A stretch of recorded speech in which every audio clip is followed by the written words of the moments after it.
Welcome to our channel Lalit Technical. Please like and subscribe the channel. Next video पाने के लिए subscribe करें। आज हम देखेंगे data type variable and keywords.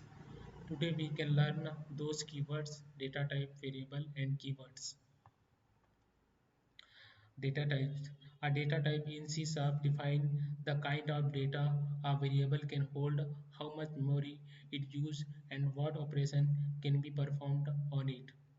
इसका मतलब है जब डेटा टाइप में कोई वेरिएबल स्टोर करते हैं तो वो कितना मेमोरी लेगा, उसके ऊपर वो अ, कौन सा टाइप का डेटा टाइप है। लाइक इंटीजर, तो इंटीजर क्या साइज है, 32 बिट है, तो उस साइज का डेटा स्टोर होगा। और लोकेशन क्या होगा वो उसके ऊपर डिपेंड करेगा कि फर्स्ट मेमोरी लोकेट हो जाएगा या उसकी फर्स्ट पहले से लोकेट है तो सेकंड मेमोरी लोकेट हो जाएगा, सेकंड लोकेट है तो थर्ड मेमोरी के किसी मेमोरी में लोकेट हो जाएगा। A data type is classification that specify which type of value a variable can store, such as integer, float, point number, and character or string.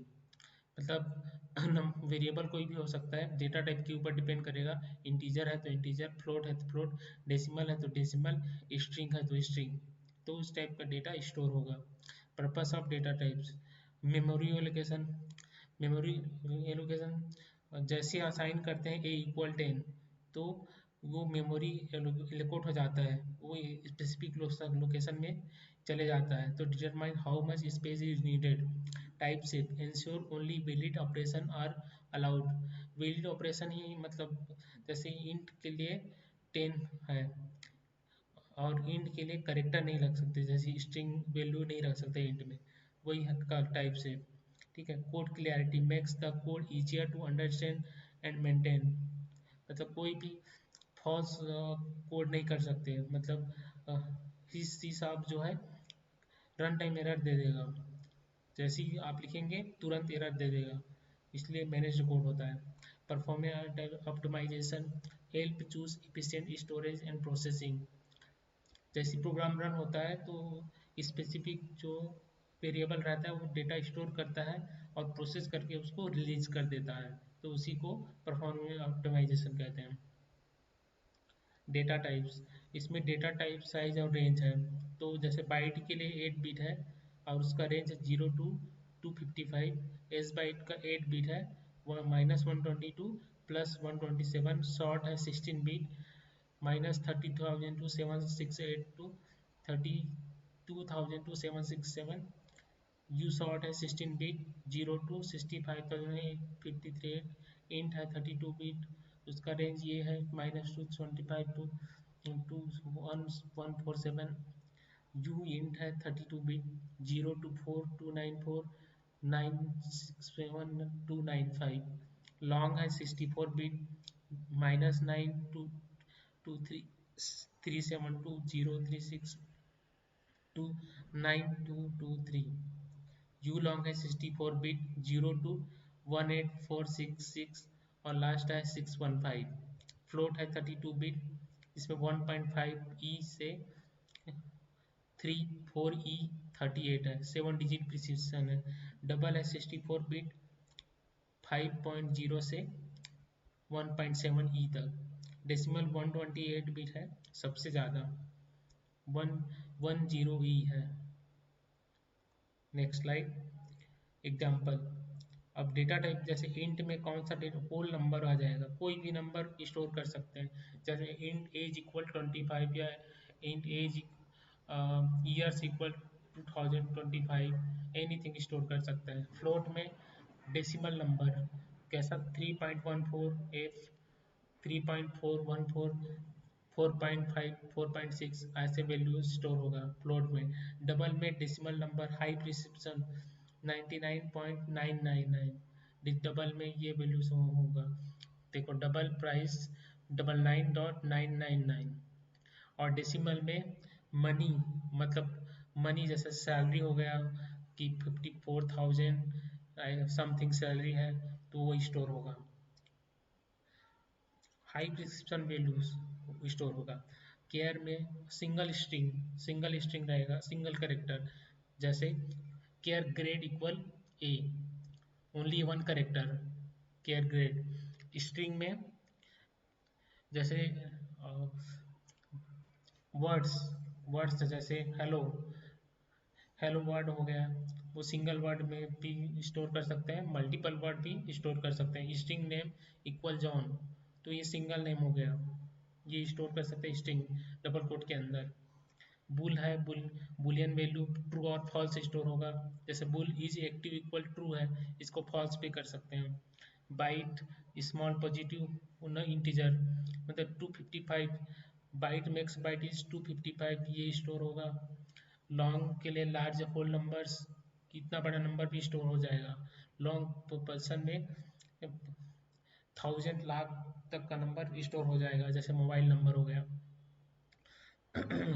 Short में small integer 32,000, तो short temp में 32,000। Uni you int में 1000, you long में इतना something 1 crore. Object में 25 high, मतलब object कोई भी करेक्टर करेक्टर को स्टोर कर सकते हैं, कोई भी करेक्टर को।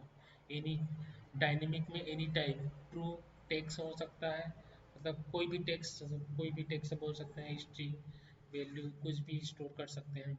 और इंट, और ये इंट इंट क्वेश्चन मार्क से मतलब होता है नल इंटीजर, मतलब नल इंटीजर में भी वो प्रोग्राम रन होगा। अगर उसी को इंट आई इक्वल नल रखेंगे तो एरर देगा, लेकिन इंट क्वेश्चन मार्क रखेंगे तो एरर नहीं देगा नल इंटीजर के लिए।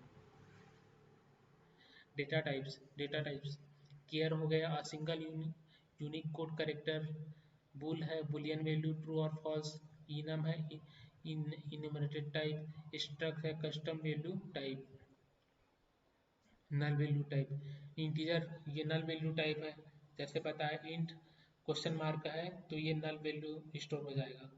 बुलियन क्वेश्चन मार्क का इज एक्टिव इक्वल ट्रू है, ठीक है, तो इज एक्टिव क्या है, नल नल टाइप है। स्ट्रॉन्ग क्वेश्चन मार्क का स्टार एस टी आर है, तो नल मतलब नल स्टोर हो जाएगा। Otherwise int equal age equal null करेंगे तो एरर देगा, और क्वेश्चन मार्क करेंगे तो एरर नहीं देगा। एग्जाम्पल के लिए int I equal 10, double 20.5, char single character C, single quote में A, single character. String S multiple words, hello. Boolean is the valid, bool is valid true, true और false store होगा, ठीक है। Variable. A variable in C# is a named storage location in memory that holds a value of specific data type which can be changed during the program execution. जैसे int equal हमने 25 दे दिया, ठीक है, लेकिन programme में आगे जाके int का वैल्यू 26 हो गया, तो जब प्रोग्राम रन होगा तो उसमें वैल्यू चेंज हो सकता है, तो उसी समय वो मेमोरी में value different different value change होते जाएगा, तो उसी को मेमोरी लोकेशन बोलते हैं। A variable is a symbolic name associated with a value and a data type. It is used to store data temporarily in memory for use within a program.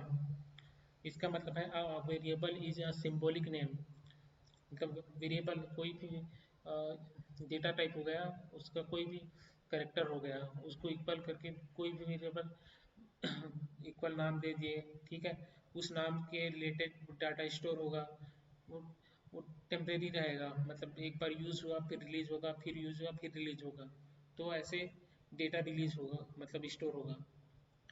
जैसे example के लिए data type हो गया, variable name हो गया equal value, तो data type में क्या आ जाएगा, इंट आ जाएगा। वेरिएबल नेम में कुछ भी ए आ जाएगा, ए इक्वल क्या आ जाएगा 25 26 जो भी डालना है वो आ जाएगा। अदरवाइज अदर एग्जांपल है स्ट्रिंग, स्ट्रिंग डेटा टाइप हो गया, वेरिएबल नेम क्या हो गया, नेम हो गया, और वैल्यू क्या हो गया, अलाइज। वैसी बुल डेटा टाइप हो गया, इज एक्टिव वेरिएबल नेम हो गया, और ट्रू वैल्यू हो गया, या फॉल्स भी हो सकता है, ठीक है। Key key characteristic of variable in C सब features and description. First name होता है, डेटा टाइप का नाम होता है। तो identifier used to access the variable, मतलब access access the variable identifier उस नाम के ऊपर डिपेंड करेगा कि उसको कौन सा एक्सेसिफायर दिया गया है। फिर data type, define the types of data it can hold, किस टाइप का डेटा स्टोर होगा। इंट के लिए इंटीजर, स्ट्रिंग के लिए करेक्टर, और स्ट्रिंग के लिए करेक्टर, फ्लोट के लिए पॉइंट वैल्यू। वैसे value, the data currently stored in a variable, जैसे डेटा टाइप डिफाइन किया और वेरिएबल नेम दिए, उसमें वैल्यू स्टोर करेंगे कोई भी 25 जो भी। Scope, the region of code where the value is accessible. जब ए इक्वल 10 दिए तो उसी ए इक्वल 10 को किसी और जगह ए इक्वल ए इंटू 5 कर दिए तो वो लोकेशन से वो 5 इंटू होगा, तो वो लोकेशन फेच करेगा वहाँ से। Life time duration for which the variable exist in memory, मतलब ड्यूरिंग द प्रोग्राम एग्जीक्यूशन वो उसका लाइफ टाइम रहता है कि कितना डेटा स्टोर करेगा, कितना रिलीज करेगा, प्रोसेस क्या है, वो पूरा रन के पर डिपेंड करेगा। Types of variable in C sharp, किस टाइप के वेरिएबल है, जैसे हमने पहले लोकल वेरिएबल डिफाइन किया, तो लोकल वेरिएबल कहाँ डिफाइन करते हैं, declare inside a method, constructor और ब्लॉक। मतलब मेथड के अंदर कोई वेरिएबल डिफाइन किए और उसमें डेटा स्टोर किए, ए इक्वल 10, ठीक है। और या कंस्ट्रक्टर है तो ए इक्वल इंट आई इक्वल 0, कुछ भी हो सकता है, किसी ब्लॉक के अंदर कर दिए तो वो लोकल वेरिएबल हो गया। इंस्टेंट वेरिएबल क्या होता है, declare in a class but outside any method, class के अंदर डिफाइन करेंगे। जैसे क्लास डिफाइन किए हैं, क्लास ने क्लास स्टूडेंट, उसके अंदर में डिफाइन किए स्टूडेंट नेम इक्वल मोहन, तो मोहन जो डिक्लेयर किए वो मेथड के आउटसाइड है तो उसी को बोलेंगे declare in a class but outside any method. Static variable belongs to the class rather than an instance, जैसे पब्लिक स्टैटिक स्ट्रिंग दे दिए तो क्या वो स्टैटिक वेरिएबल हो गया, उसको पब्लिक मतलब कहीं भी एक्सेस कर सकते हैं प्रोग्राम में। कांस्टेंट वेरिएबल क्या होता है, a fixed value that can not be change, जैसे कंट्री हो गया, कंट्री इक्वल इंडिया, तो कंट्री जो है कभी चेंज नहीं होगा, वही रहेगा, वो बार बार चेंज नहीं होगा, उसी को कांस्टेंट बोलते हैं। रीड ओनली क्या होता है, can be assign only once typically in constructor, constructor के अंदर डिफाइन करेंगे रीड ओनली।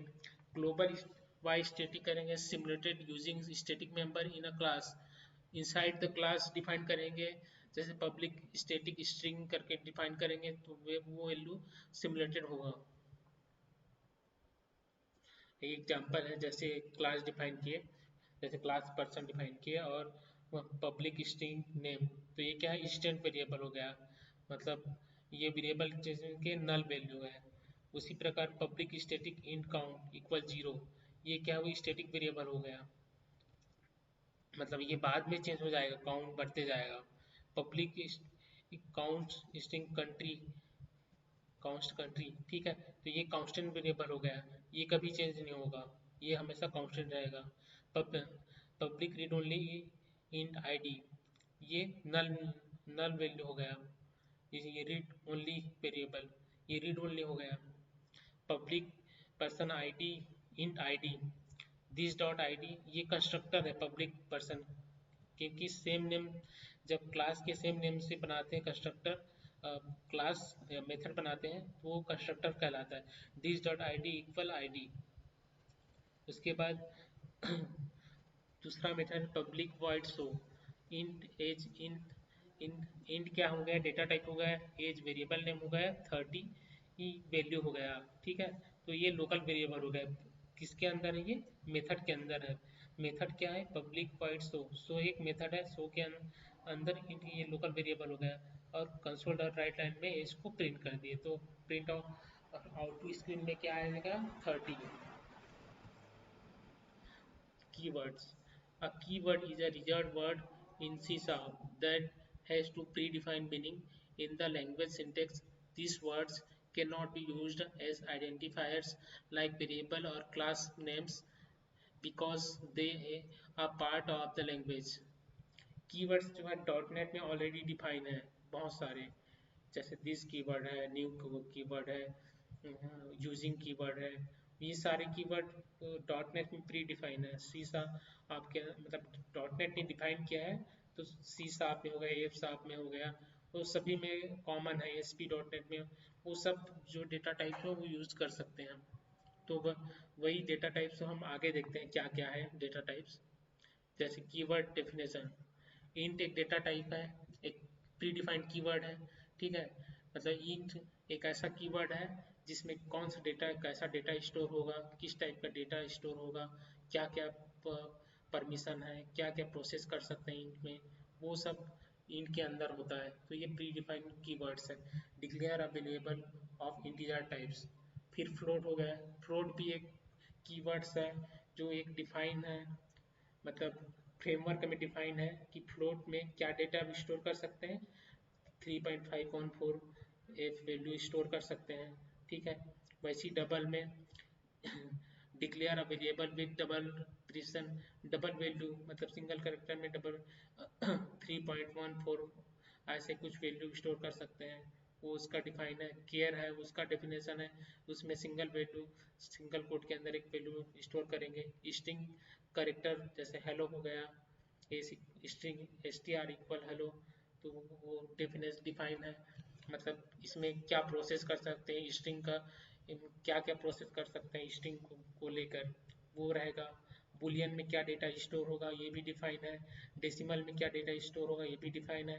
ऑब्जेक्ट में क्या डेटा आएगा वो भी डिफाइन है, ठीक है। इफ, इफ क्या है, इफ एक ऐसा कीवर्ड है जो कंडीशन फॉलो करता है। जैसे इफ एल्स कंडीशन लगाते हैं। इफ क्या देखो, इफ का क्या लिखा हुआ है, execute a block of code if a condition is true, ठीक है। तो इफ एल्स कंडीशन होता है, इसमें ट्रू और फॉल्स हुआ तो ट्रू हुआ तो इफ जाएगा, फॉल्स हुआ तो एल्स में जाएगा। स्विच ये भी, स्विच क्या है, select from many block of code. Switch भी एक ट्रू फॉल्स वाला जो भी है, मतलब एक किसी स्पेसिफिक कोड को फॉलो करता है। केस हो गया, ये भी है। डिफॉल्ट एक कीवर्ड है, फॉर कीवर्ड है, वाइल कीवर्ड है, डू कीवर्ड है, ब्रेक कीवर्ड है, कंटिन्यूअस, कंटिन्यू, रिटर्न, ये सब डिफाइन है डॉट नेट में। और सभी को क्या क्या डेटा क्या प्रोसेस करेगा सारी चीज़ डिफाइन है। वैसी तरह कीवर्ड एक्सेप्शन हैंडलिंग कीवर्ड्स, ये क्या है, ट्राई, ट्राई केस ब्लॉक होता है, फाइनली थ्रो, ये चारों एक ही साथ आता है। मतलब ट्राई पहले आता है, फिर केच आता है, फिर फेज के केच के बाद थ्रो आता है, थ्रो के बाद फाइनली आता है। तो ये कीवर्ड डिफाइन है और ये क्या प्रोसेस होगा वो भी डिफाइन है। तो डॉट नेट में ये सब ये फ्रेमवर्क में डिफाइन है। उसके बाद क्लास सब्जेक्ट कीवर्ड, ठीक है। ये क्लास सब्जेक्ट कीवर्ड है। जैसे क्लास हो गया तो कोई भी क्लास नेम क्रिएट करेंगे तो सबसे पहले क्लास लिखेंगे और इसका कलर दिखेगा, ऐसे स्पेसिफाइड कलर दिखेगा। स्ट्रक्ट हो गया, ये भी जैसे पब्लिक स्ट्रक्ट करके क्लास ने मेथड बनाया या क्लास क्रिएट किए। इंटरफेस क्रिएट किए, इंटरफेस मतलब इंटरफेस मेथड या इंटरफेस क्लास डिफाइन किए, उसके अंदर एब्स्ट्रैक्ट मेथड वो डिफाइन किए।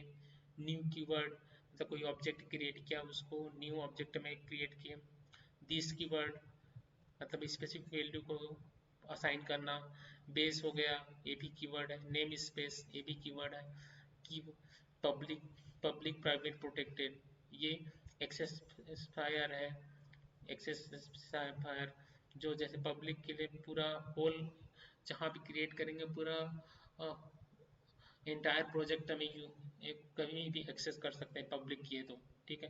प्राइवेट को लिमिटेड जगह, प्रोटेक्टेड को लिमिटेड जगह, इंटरनल को लिमिटेड जगह, ठीक है। Next method and property modifier, ठीक है।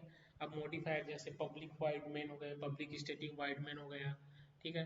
तो ये कीवर्ड है, ये भी डिफाइन है कौन किसका क्या यूज है। स्टैटिक का टाइप नॉट इंस्टेंस, void का indicates on no return value. Override a base class method. Virtual allow method to the overridden. Abstract declare a method or class without implementation. Sealed prevents inheritance. Read only variable can be assigned only once. Constant value that cannot be changed. ठीक है, तो सब इसका आगे वैसी same other important keywords, ठीक है, same other keywords हैं, ये भी क्या डॉट नेट में डिफाइन है, ठीक है, तो इसका भी कहाँ कहाँ पर क्या यूज होगा वो भी डिफाइन है। तो जैसे यूजिंग कीवर्ड है, तो यूजिंग क्या है, इंपोर्ट अ नेम स्पेस और डिफाइन अ स्कोप, ठीक है, फर्स्ट में जब यूजिंग सिस्टम करके लिखते हैं तो वो नेम स्पेस करने का आता है। Type of, return the type of a class, type of करके वैल्यू देते हैं। Is check object type at run time, मतलब this is the value equal, ये इफ कंडीशन में दे दिए तो मैच हो रहा है कि नहीं, वो कंडीशन है, ठीक है। Age this this age with this value age that, तो स्पेसिफिक वैल्यू असाइन करते समय एज का यूज करते हैं। क्या बोल रहा है, सेफली कास्ट इन ऑब्जेक्ट नल, नल नल क्या होता है, रिप्रेजेंट्स नो वैल्यू और रेफरेंस। नल किए तो कोई रेफरेंस वैल्यू नहीं रहेगा, मतलब उसके जब कोई वैल्यू जैसे स्ट्रिंग इक्वल नल कर दिए तो उसको प्रिंट करेंगे तो एरर देगा, ठीक है। वैसे ही न अवेट है, अवेट, अवेट का मीनिंग क्या है, wait for a asynchronous task to complete. ये मेथड में लगता है, जैसे एपीआई बनाते हैं तो उसमें असिंक या अवेट की बटन लगाते हैं तो वो स्पेसिफिक मेथड को होल्ड करके रखता है जब तक प्रोसेस कंप्लीट नहीं होता। तो वही है await keyword. Async declare and asynchronous method same, दोनों एक दूसरे से रिलेटेड है, अवेट एंड असिंक। इन सारे कीवर्ड को हम आगे प्रोग्रामिंग में देखेंगे, और जो भी डाउट होगा उसको आप कमेंट कर सकते हैं इस चैनल में, और जो भी कीवर्ड्स से रिलेटेड और भी जानकारी हो नेक्स्ट वीडियो में दिया जाएगा। तो थैंक यू। ललित टेक्निकल को सब्सक्राइब करें और लाइक और सब्सक्राइब करें। Thank you.